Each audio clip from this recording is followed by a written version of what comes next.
Here, baie dankie dat ons vandag die voorreg en geleentheid het om hier by mekaar te wees, om U naam te loof en te prys. Dankie vir dit wat U vir ons gedoen het. O Here, ek dink nie ons kan ooit genoeg dankbaarheid toon vir die offer wat U bereid was om te maak vir ons nie. O Here, en veral in hierdie feestyd, help ons om spesiaal daarop te fokus en daarop te konsentreer. Ons vra dit in Jesus se naam alleen. Amen. Dit verlede keer het ons interessante tye gehad en ek hoop ons gaan vandag nie sulke elektroniese uitdagings hê nie. Wow. Een gebed verhoor. Okay, hier gaan ons. Die titel vandag is 2 manne en 'n stad. En dis eintlik meer as dis eintlik meer as 2 manne. Dis eintlik 2 beskouings, 2 uiteenlopende filosofieë waarna ons gaan kyk. En dan natuurlik die plek waarop hierdie ding op die ou einde van die dag tot die strydpunt gekom het. Die eerste man waarmee ek wil open is iemand wat julle ken. Ek het reeds 'n bietjie oor hom gepraat. Korrekte uitspraak Jean Calvin. Okay, ons ken hom anders. Johannes Calvin. Okay, bietjie plat Afrikaans hier rond. Nou, Johannes Calvin, gebore in die jaar 1509 in Nyon-Picardie, net buitekant Parys. En hy was 'n besonderse slim kind gewees. Absoluut begaafd gewees. Tot op die punt waar hy op 12-jarige ouderdom word hy aangestel as die klerk vir die plaaslike biskop. Hy is 'n rukkie daarna is hy deur na Parys toe om daar verder skool te gaan en hy het verder geleer en op 'n stadium het sy pa besluit hy gaan hom onttrek uit die skool uit want hy was besig om te studeer om 'n priester te word. En sy pa het besluit hy moet in die regte gaan studeer. Hy moet 'n prokureur word. En die rede daarvoor? Geld. Sy pa het agtergekom dat sy seun heel waarskynlik baie meer geld gaan maak as 'n prokureur as 'n priester. En hy is toe van daar af weg na die Universiteit van Orléans en hy het klaargemaak as 'n prokureur en afgestudeer en toe kom daar verandering in sy lewe. In die jaar 1530 besluit hy om uit te stap uit die Katolieke Kerk uit. Hy bedank waar hy groot inkomste gehad het wat hy gegenereer het maandeliks, het hy besluit hy gaan dit alles los. Hy word na hierdie bekeringservaring word hy een van die groot hervormers in die geskiedenis. En die mense stry so 'n bietjie oor die presiese datum, maar dit lyk vir my die bekering het so min of meer in die jaar 1530 plaasgevind. Op die ou einde van die dag, en dit is iets wat ek 'n vorige keer met julle oor gepraat het, as gevolg van die batalje met die plakate in Frankryk moes hy vlug vir sy lewe. En hy het uitgeëindig in Genève en hy was in Strasbourg en 'n paar ander plekke gewees. So, man nommer 1. Man nommer 2, Jacob Herman Zoon. Baie interessante naam. Julle sal onmiddellik weet waar hy vandaan kom. Van die laaglande van Europa af. Hy het ook 'n ander naam. Jacobus Arminius. En hy is gebore in die jaar 1560 in Oudewater, Utrecht. Ek is seker julle weet almal waar is Utrecht en ons praat nie van die een in Suid-Afrika nie. Hy was baie beïnvloed en het in kontak gekom met 'n man met die naam van Theodor Beze. En Arminius het 'n interessante geskiedenis gehad. Sy pa het baie vroeg in sy lewe afgesterf. En sy ma is kort daarna vermoor in die slagting van die Spanjaarde. Onthou, dit was op hierdie stadium groot oorlog met Spanje en Europa gewees. Jakob is aangeneem deur 'n katholieke priester met die naam van Theodorus Amelius. En Theodorus het hom probeer help so ver soos wat hy kon. Soveel so dat hy hom gehelp het om te gaan studeer 'n BA graad in kunste en teologie. Baie interessant. Kuns en teologie. Ek het altyd gedink daai twee is redelik ver van mekaar af, maar hy het dit gaan studeer. Op die ou einde van die dag het Jacobus Arminius 'n professor in teologie geword aan die Universiteit van Leiden in die Nederlande. So dis die twee manne, Johannes Calvin, Jacobus Arminius. Nou kom ons uit by die plek, en ek wil vir julle graag 'n paar foto's wys. Julle sal sien dat hierdie plek het vreeslik baie water, en as julle mooi kyk aan die linkerkant, is daar, dit lyk soos 'n kerkgebou, en dit is inderdaad 'n kerkgebou, dis bekend as die Grote Kerk, en ons praat nie van die een in Bloemfontein nie. OK, of een in Pretoria nie, jammer. Hier is nog 'n foto van hom, meer 'n moderne foto, van hoe dit lyk daar. Julle sal sien, baie water, baie bote. As ons kyk na ons volgende skyfie, dan sal julle sien, hier is 'n skildery, en weer eens, daar in die agtergrond, dieselfde kerk. Die stad waarvan ons praat, Dordrecht. Die mense noem die stad sommer Dort, vir kort en kragtig. Nou, Dort is geleë in die suide van Holland, en Holland is 'n provinsie van die Nederlande.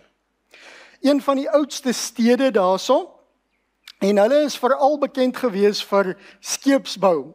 Op hierdie stadium waar ons staan vandag, is hulle die 6de grootste hawe in die Nederlande, en baie winkels. Die dames is mal oor die plek. Baie winkels, baie sentrums, jy kan gaan inkopies doen, laat dit skrik vir niks.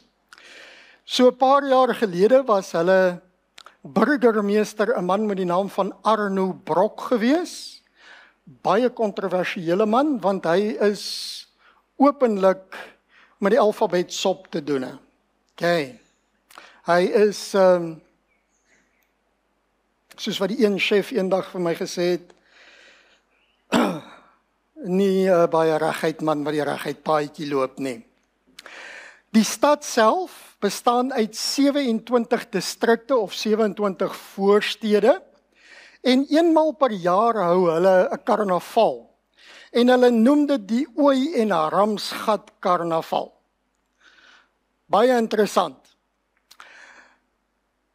En hier kom die ding, gedurende hierdie karnaval beskou die mense van die dorpie Dort hulle self as skaapkoppe. En hulle noem hulle self ook skaapkoppe. En dit kom uit belasting uit. Want 'n paar 100 jaar gelede, as jy vleis of 'n dier binne in die stad ingebring het, dan moet jy belasting betaal op die skaap of die bees of wat ook al jy ingebring het binne in die stad. En die legende sê, daar was twee manne wat besluit het, hulle gaan 'n bietjie ontslaa raak van hierdie belasting ding, en hulle trek toe die skaapie aan soos 'n mens. Trek vir hom 'n pak klere aan, sit 'n hoed op, allerhande sulke goeters, en hier's hulle met hulle skippie besig om in die dorpie in te roei, en natuurlik, daar's wagte wat daar staan, en ewe skielik begin hierdie persoon in die middel van die skaap, van die boot te blaar, laat dit skrik vir niks, en hulle word uitgevang en hulle moes belasting betaal, en dit is waar die skaapkoppe vandaan kom. Interessant. Ek het vir julle ook 'n skildery gekry van hierdie stad. Weereens, so links aan die onderkant, Grote Kerk. Baie interessant. En dan kom ons uit op ons volgende skyfie by die Synode van Dordrecht. Nou, die Synode van Dordrecht is 'n baie interessante gebeurtenis. En een van die eerste goed wat daar gebeur het, is daar was 'n wet wat uitgevaardig was. En ek weet, hy is nou baie klein geskryf vir julle, ek vra om verskoning daarvoor. Maar dit sê, artikelen van die bijeenroeping en verhandeling der nasionale synode in der vergadering der Hoogmog. Hierin staat in generaal de Verenigde Nederlandse Provincie de 11 November des jaars 1617 beraamde en besloten. Met ander woorde, daar is 'n wet afgekondig wat besluit het, ons gaan hierdie synode in die stad Dordrecht hou. Baie interessante enetjie, want op hierdie stadium was dit 'n interessante tyd. Op die ou einde was die datums wat hulle daar gehad het, wat hierdie synode plaasgevind het tussen 13 November 1618 en 29 Mei 1619. Een van die goed wat hulle wou bereik hierdeur was om 'n volkskerk te stig. Hulle wou al die kerke verenig binne 'n volkskerk vir almal wat Nederlands sprekend is. Okay. Op hierdie vergadering was daar 80 afgevaardigdes.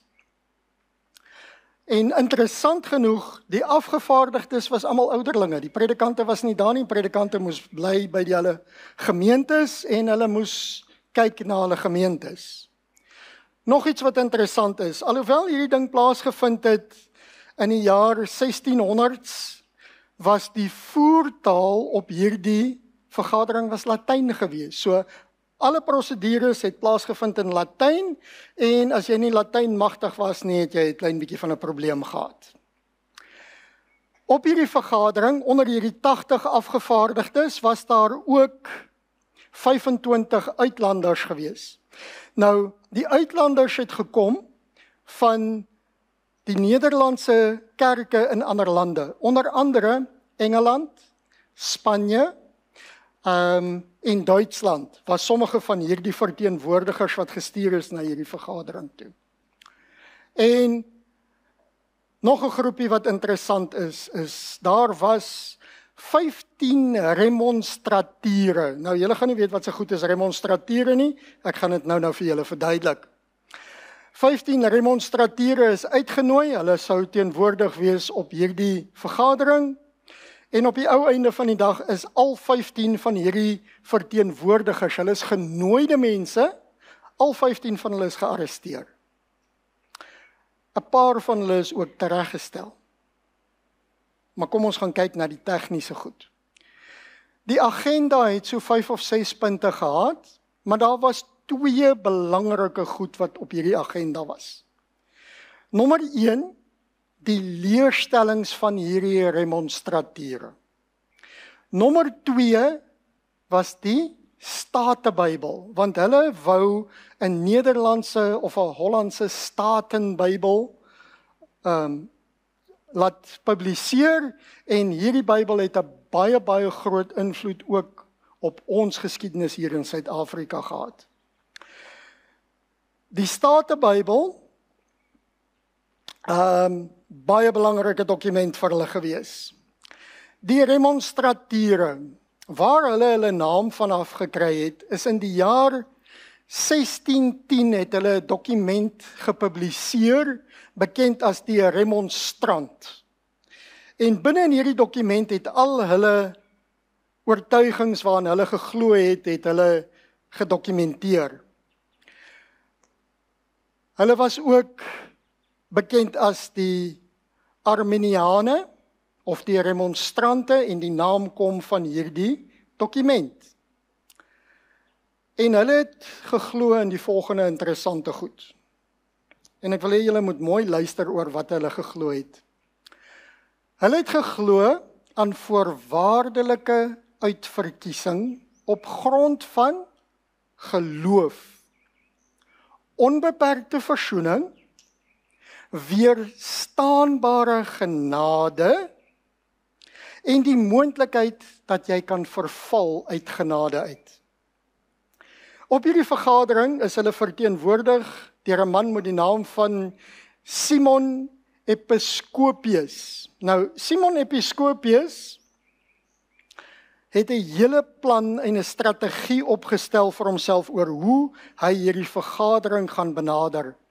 Hy het besluit, die eerste ding wat hy gaan doen, is hy gaan die kerk se leerstellings aanval met die bewyse wat hy het vir dit waarna hulle geglo het. Die voorsitter van die vergadering het egter vir hom gesê, Simon, ek is jammer, dit werk nie so nie. Jy is nie uitgenooi om ons te kom aanval nie. Die prosedure is, julle word op hierdie stadium beskou as die uitvallers, die ketters, die ouens met die verdraaide leerstellings. Julle moet julle self eers verdedig. En daar val die hele ding plat. Want Simon was nie bereid om dit te doen nie. Sy hele strategie was 'n aanval teen die kalvinistiese basis waarop die kerk op daai stadium gebou is. En hy het vir ongeveer, ek dink dit was omtrent 50 dae se sessies, wat hy geweier het om te luister vir die voorsitter. En die voorsitter sê vir hom, luister hierso, julle is spesiaal genooi. Jy kan nie hier kom en ons begin aanval nie. Jy is hier om jouself te verdedig uit die Bybel uit. Doen dit asseblief.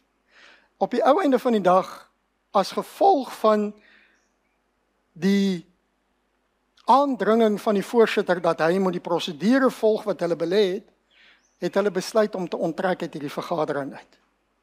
Hulle het wel hulle dokumente voorgelê, maar hulle is heeltemal uit hierdie vergadering uit verwyder of wel hulle het eintlik self daarvan uitgestap. Okay. Ek wil net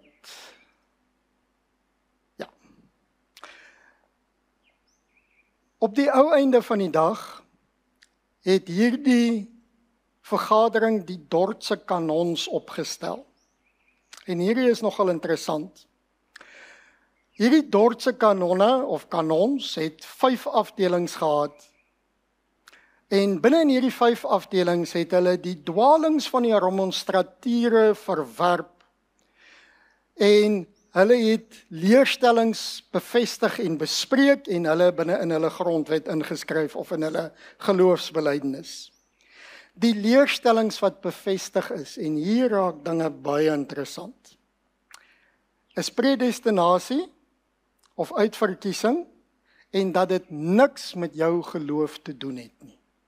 Niks. Dat Christus nie vir almal gesterf het nie. Hulle het ook op te boek gestaaf die totale verdorwenheid van die mens en die onweerstaanbare genade van God en die onmoontlikheid om te verval uit God se genade uit. Nou ons gaan so 'n bietjie kyk na dit. Ek het hier 'n paar dokumente getrek vir julle en ek wil so hier en daar 'n stukkie voorlees. Dis ongelukkig bietjie klein, maar julle is welkom om die goed te gaan Google. Hulle 8ste paragraaf sê, dat God aan sommige mense in die tyd die gawe van geloof skenk en dit aan ander nie gee nie. Met ander woorde, sommige mense kan glo, ander ouens kan nie glo nie.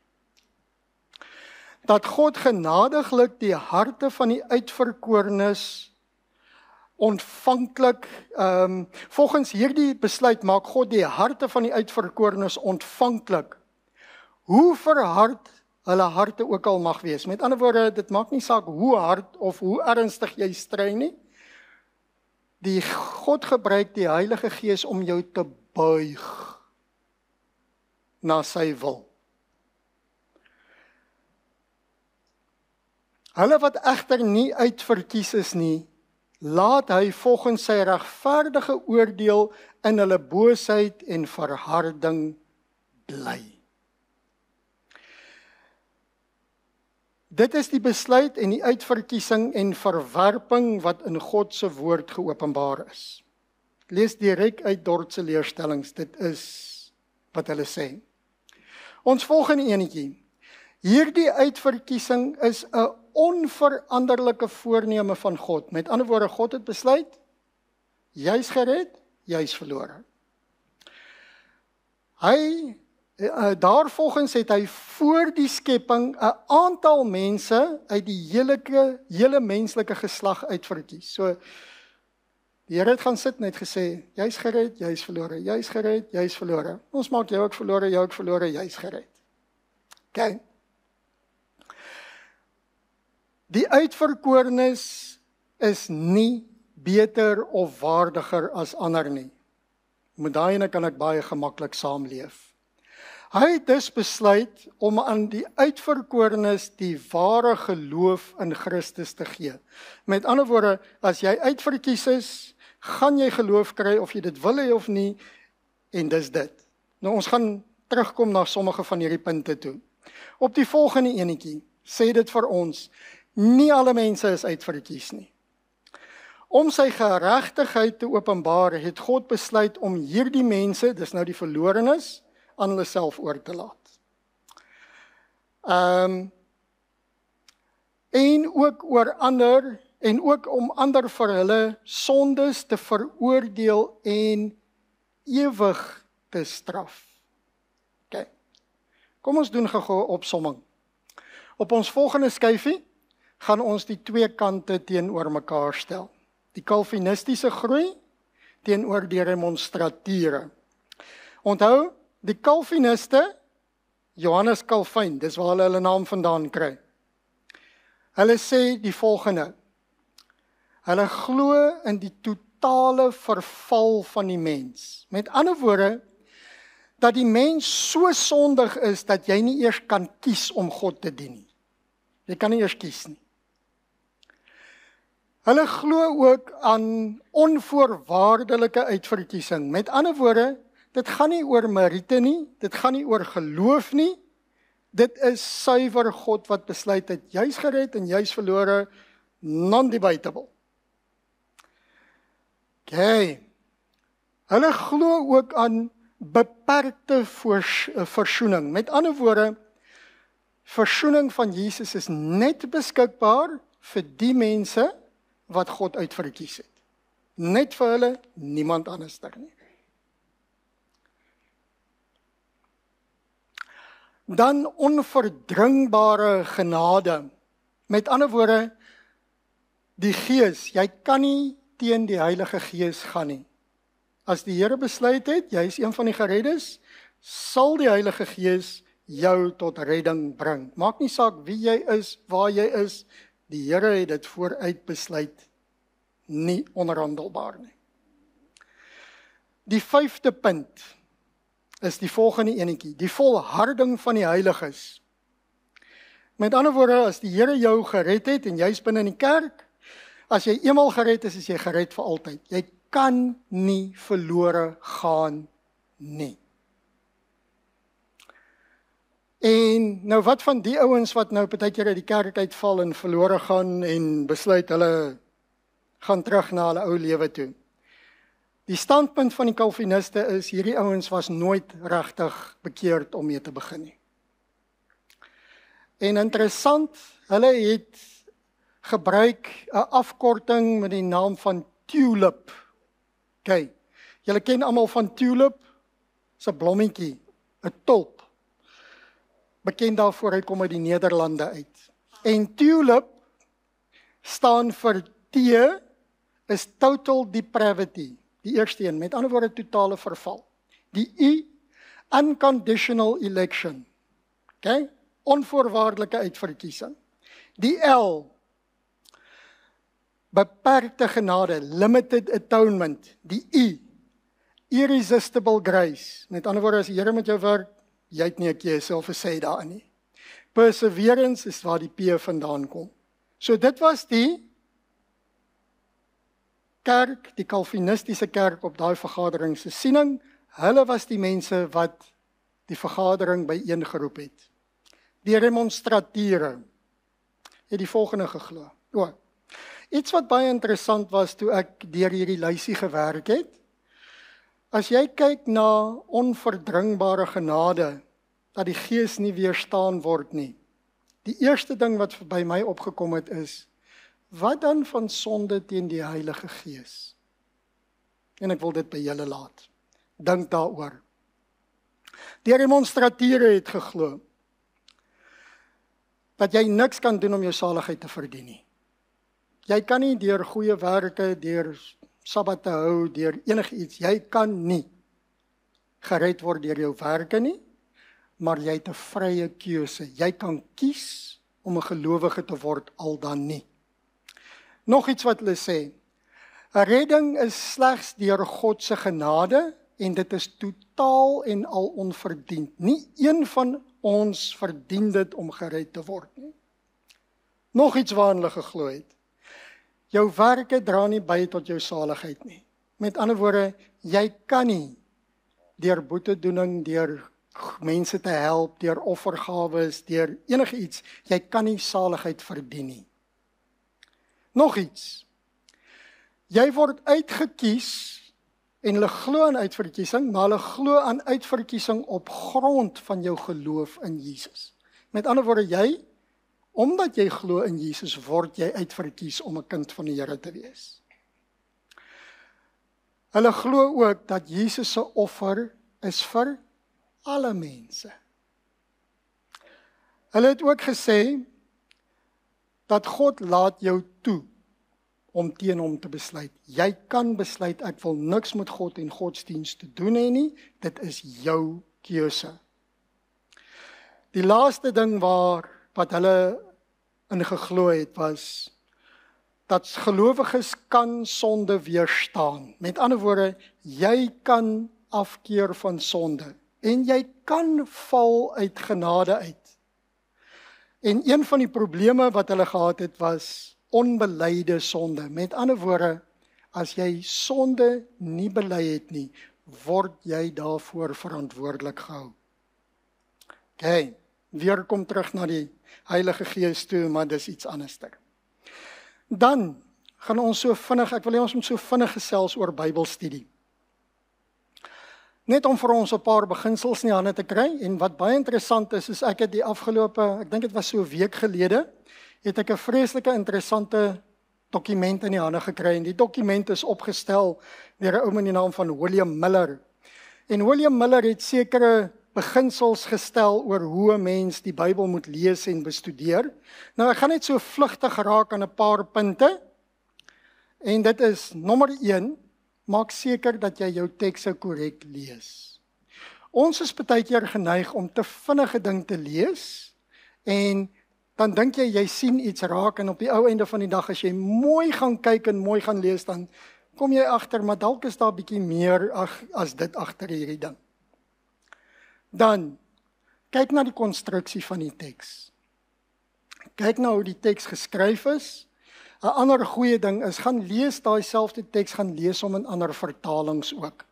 Partykeer is dit asof daar net 'n liggetjie aangaan, en jy bietjie beter insig kry. Maak seker jy weet wat is die betekenis van die woorde, en dit is 'n bietjie van 'n probleem, want baie keer die betekenis van die woorde, omdat dit vertaal is, veral as jy die Afrikaanse Bybel lees, moet jy baie keer teruggaan na wat sê die oorspronklike taal.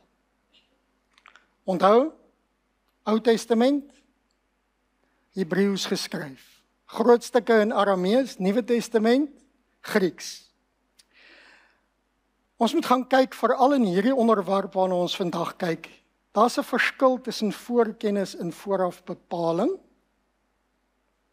Onthou daai enetjie. Die historiese agtergrond is baie belangrik. Een van die goed wat jy moet van bewus wees is, wanneer is daar voorsiening gemaak vir verlossing? En ons moet ook so 'n bietjie weet van die Joodse kultuur. In Joodse kultuur, as iets met jou gebeur, het die Here dit nie toegelaat nie, hy het dit veroorsaak. Verstaan julle? Bietjie van 'n ander manier. Dit is 'n ander manier van dink, en jy moet ten minste bewus wees hiervan. Nog iets wat baie belangrik is, en hier wil ek hê julle moet saam met my lees. As julle niks anders ter vandag kry nie, wil ek vra dat julle asseblief saam met my gaan lees en hierdie paar teksies net so vinnig na kyk. Die eerste enetjie is die samestelling van die Bybel. Die manier waarop die Bybel saamgestel is, word vir ons verduidelik in Jesaja 28 vers 9 en 10. Jesaja 28 vers 9 en 10. En ek wil hê julle moet dit asseblief saam met my lees. As julle niks vandag onthou nie, onthou hierdie enetjie. Jesaja 28, ons gaan lees vers 9 en 10. En ek gaan dit vir ons voorlees en dit sê: Hulle sê,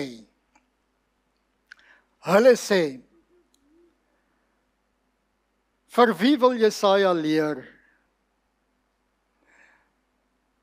Vir wie wil hy die boodskap uitlê dat hy sou verhoor word? Ons is nie kinders wat pas gespeen is, wat nou net van die borste van die moeder weggevat is nie. Vers 10. Wat ons van hom hoor is 'n bietjie brabbeltaal hier en 'n bietjie brabbeltaal daar. Die ou vertaling is ek mal oor. Die ou vertaling sê vir ons, die Bybel bestaan uit hier 'n bietjie, daar 'n bietjie. Gebod op gebod, leer op leer, hier 'n bietjie, daar 'n bietjie. Kom ek lees hom vir julle. Want dit is gebod op gebod, gebod op gebod, reël op reël, reël op reël. Hier 'n bietjie, daar 'n bietjie. Nou kom ons gaan kyk hoe Jesus die Bybel bestudeer het. Ek dink dis kardinaal belangrik. Lukas 24 vers 27. Lukas 24 vers 27. En hy sê vir ons die volgende enetjie. Lukas 24 vers 27. Dis Jesus wat hier aan die woord is. En dit is die manier waarop hy goed uit die skrif verduidelik het vir sy apostels. Dit sê, en hy het begin van Moses en al die profete af. Moses is Genesis, Exodus, Levitikus, Numeri, Deuteronomium. Eerste 5 boeke van die Bybel. En al die profete af. En vir hulle uitgelê al die dinge in die skrifte wat op hom betrekking het. So wat het Jesus gedoen? Hy het geweet hoe is die Bybel bymekaar gestel. Hy het geweet, gebod op gebod, reël op reël, hier 'n bietjie, daar 'n bietjie. Toe begin hy binne in die Ou Testament en hy gaan trek al die goed wat op hom van toepassing het en hy verduidelik hoe hy dit kom vervul het en dit het hy geleer aan sy disippels. So dit was Christus se manier. Ek wil hê ons met Johannes 14 vir vandag bietjie skiep. En nou gaan ons kyk na ons volgende skyfietjie of ons volgende slide. Die argumente wat deur die twee partye gebruik word. Die Calviniste, ek vra weer eens om verskoning, my teks is 'n bietjie klein hierso, maar julle is welkom om neer te skryf. Efesiërs 1 vers 3 tot 5. Dit sê, geseënd is die God en die Vader van ons Here Jesus Christus, wat ons geseën het met alle geestelike seëninge in die hemele in Christus, soos hy in ons hom uitverkies het. Let baie mooi op die woorde. Soos hy ons in hom. In hom is Jesus uitverkies het.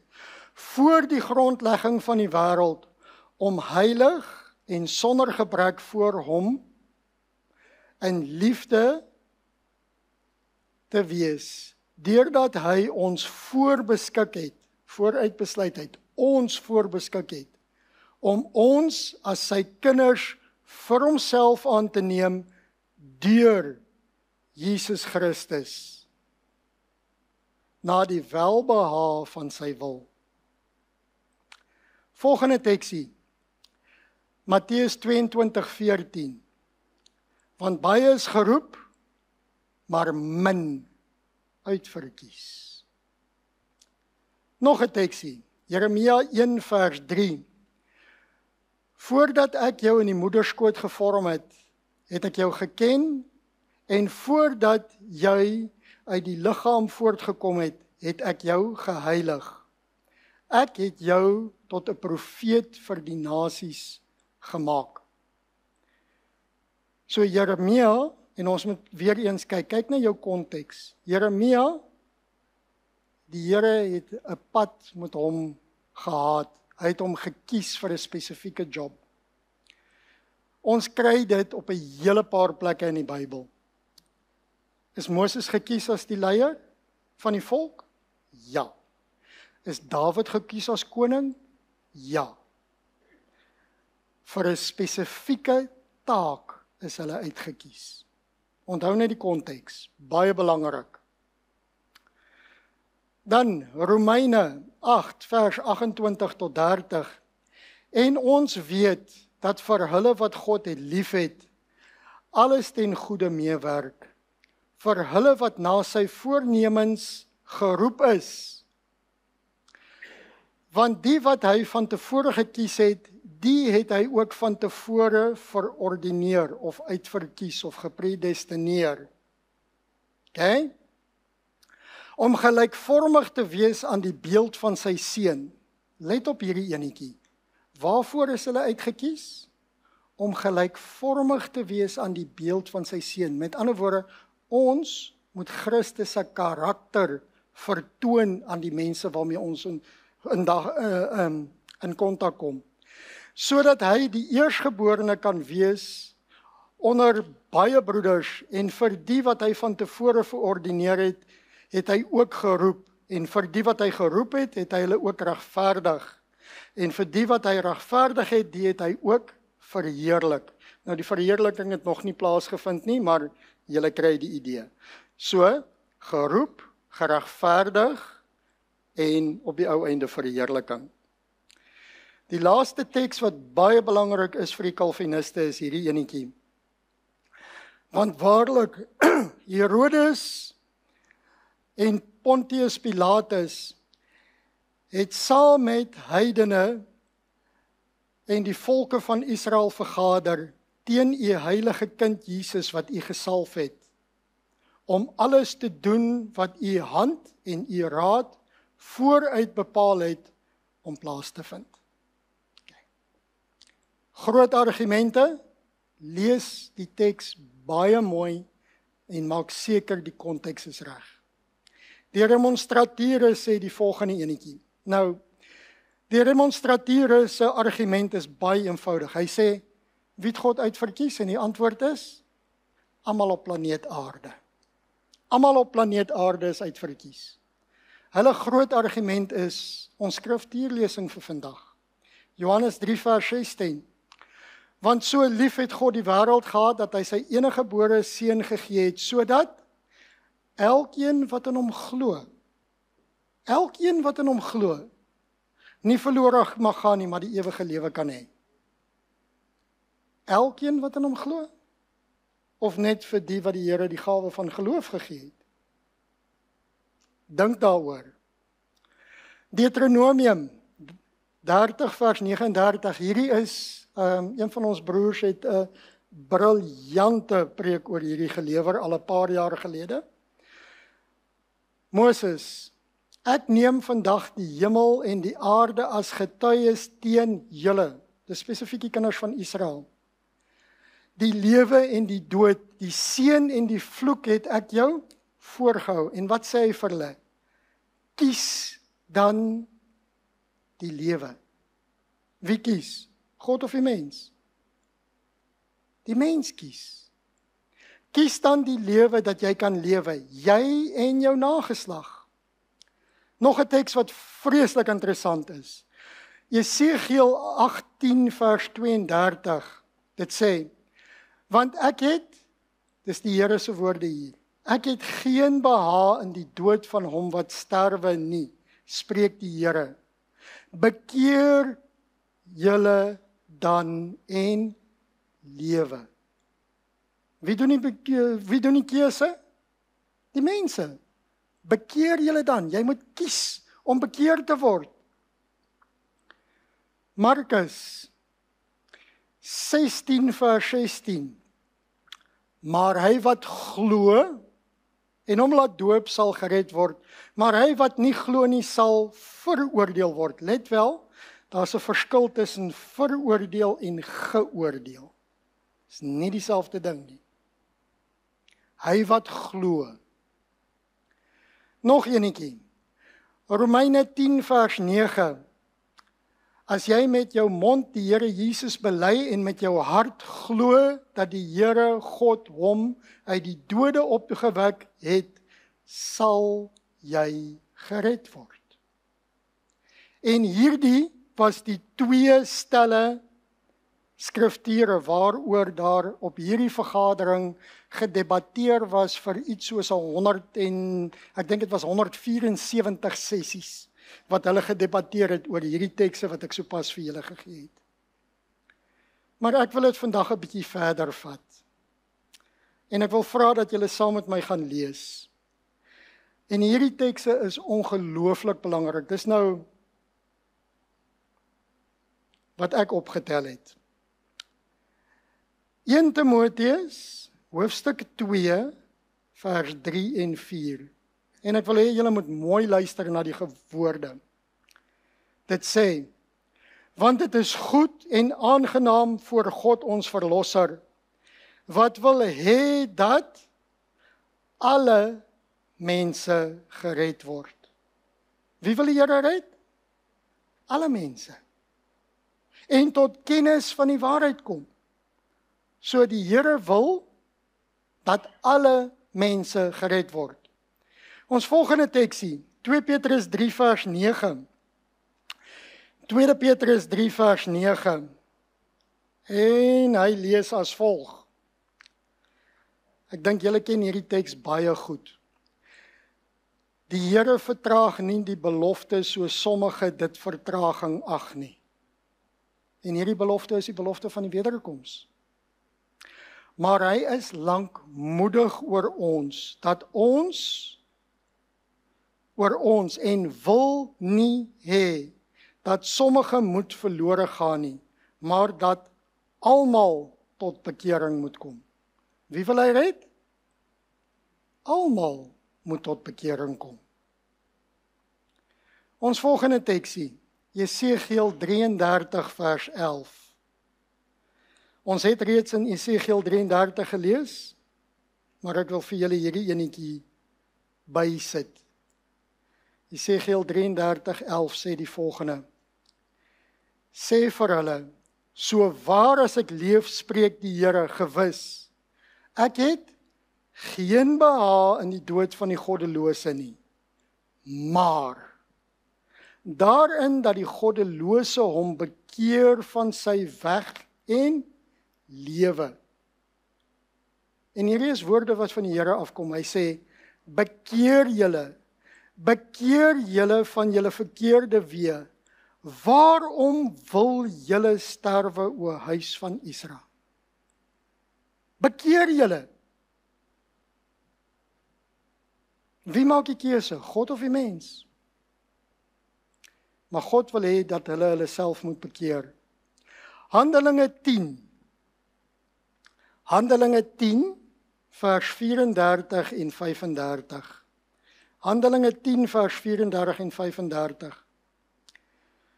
Dit sê, en Petrus het sy mond geopen en gesê, ek sien dat God geen aannemer van die persoon is nie. Met ander woorde, dit maak nie saak of jy strate vee of jy oop hart chirurgie doen nie. Maar dat in elke nasie die een wat hom vrees en geregtigheid doen, hom welgevallig is. Ons het nog so 2 of 3 om te gaan. Matteus 7 vers 21. Matteus 7 vers 21. En hy sê die volgende. Nie elkeen wat vir my sê, Here, Here, sal ingaan in die koninkryk van die hemele nie. Maar hy wat die wil van my Vader doen wat in die hemele is. So ons moet baie seker maak dat ons weet wat is die wil van die Vader. Ons moet gaan kyk. Ons moet ons Bybel studeer, dat ons seker maak, ons wandel binne in die wil van die Vader. Matteus 24 vers 13. Matteus 24 gaan natuurlik hoofsaaklik oor die wederkoms en die profesie oor Christus se koms. Dit sê, maar wee julle skrifgeleerdes en fariseërs, geveinstes, want julle sluit die koninkryk van die hemele toe voor die mense, want julle gaan self nie in nie. En nou die wat ingaan, laat julle nie toe om in te gaan nie. Met ander woorde, die leiers is besig om die volk te keer om gered te word. Ons laaste enetjie hier, en dit gaan oor die afvalligheid enetjie. Ek het reeds met julle, of julle reeds herinner aan die feit dat dit moontlik is om te sondig teen die Heilige Gees. Jesus se woorde, waar hy gesê het, alle sonde kan jou vergewe word, maar die sonde teen die Heilige Gees is 'n probleem. En dan Hebreërs 4. En dit sal ons doen, as God dit toelaat, dis vers 3. Want dit is onmoontlik om die wat eenmaal verlig, eenmaal verlig geword het, en die hemelse gawe gesmaak en die Heilige Gees deelagtig geword het, en die goeie woord van God gesmaak het, en die kragte van die toekomstige wêreld, en afvallig geword het, om die weer tot bekering te vernuwe, omdat hulle ten opsigte van hulle self die Seun van God weer kruisig en openlik tot skande maak. Is dit dus moontlik om gelowig te word en te verval? En die antwoord is duidelik ja. Vers 4 sê, en afvallig geword het. Ek wil hê julle moet gaan broei oor hierdie goed. Maar ek het gaan kyk ook na die klein liggie, een van die stigterslede van hierdie kerk. En sy het 'n paar interessante goed kwyt geraak. Sy het gesê, ons lees niks oor mense wat van tevore tot vernietiging verordineer is nie. Die enigste ding wat God van tevore verordineer het, is dat mense gelykvormig moet word aan die beeld van sy seun. Een puntjie. Dat God verlossing vir elke siel wat ooit in die wêreld ingekom het, bedoel het. Nommer 3. Ons is vry om self te kies of ons hom sal aanvaar of nie. Punt nommer 4. Hy sal nie sy eie doel uitvoer wat strydig is met die mens se wil nie. Die 5de punt, net so vinnige opsommingkie oor wat sy gesê het.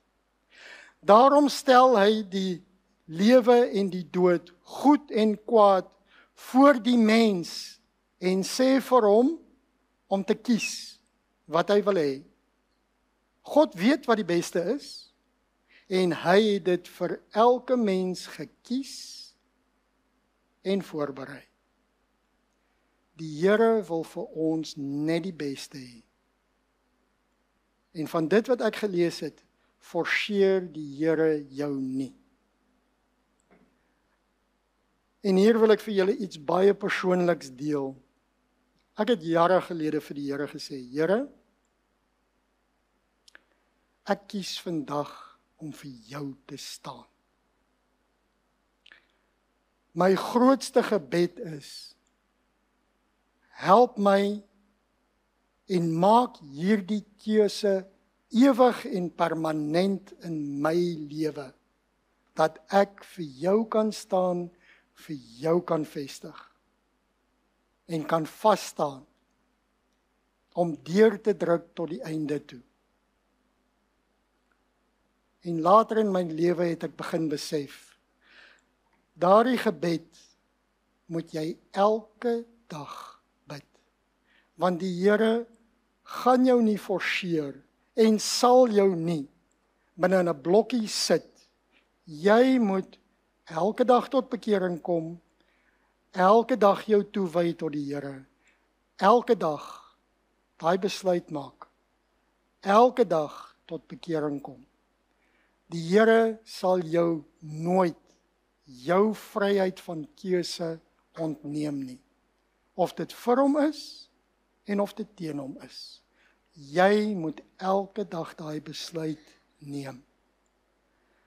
Hy het vir ons ongelooflike goed gedoen. Hy het die grootste prys betaal. Hy het sy seun gegee.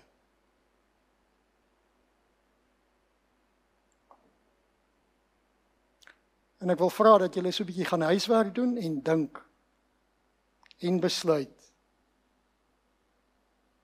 Aan watter kant staan julle vandag?